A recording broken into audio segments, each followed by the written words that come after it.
So they're saying we're going to limit these materials. We could go to Taiwan for these materials.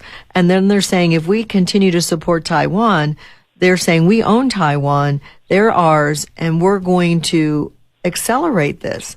So they're being very aggressive in their words and in their deeds. And you know, they're using force to seek independence, I think is wishful thinking and is doomed to failure. But he added, that's what he's saying about Taiwan. So the CCP is saying they're using force to seek independence, but they've been independent since 1949.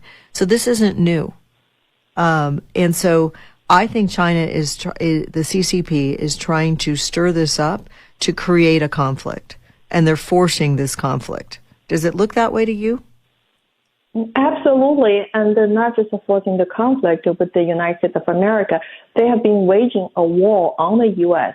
for decades, and Mao Zedong, the leader and founder of the new Federal State of China, he had already been warning the United States that the CCP's ultimate goal is to take over America's global dominance, is to take over America's global leadership, so that this whole world will have a new order controlled by the CCP.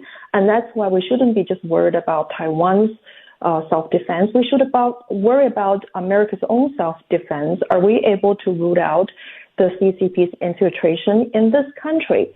Are we able to sanction the CCP officials who have committed crimes against humanity, manifested through the COVID pandemic that has killed more than 1 million American people's lives? And I know there are already two U.S. law firms have filed a class action lawsuit to hold the CCP accountable. They're seeking $20 trillion from the CCP government to compensate for the lost lives of the American people. And so I think there's so many damages that the CCP has done, not only to Taiwan, but I think they have done much bigger damage to the United States of America and American people than anybody else. But this country has done nothing, has not held the CCP accountable.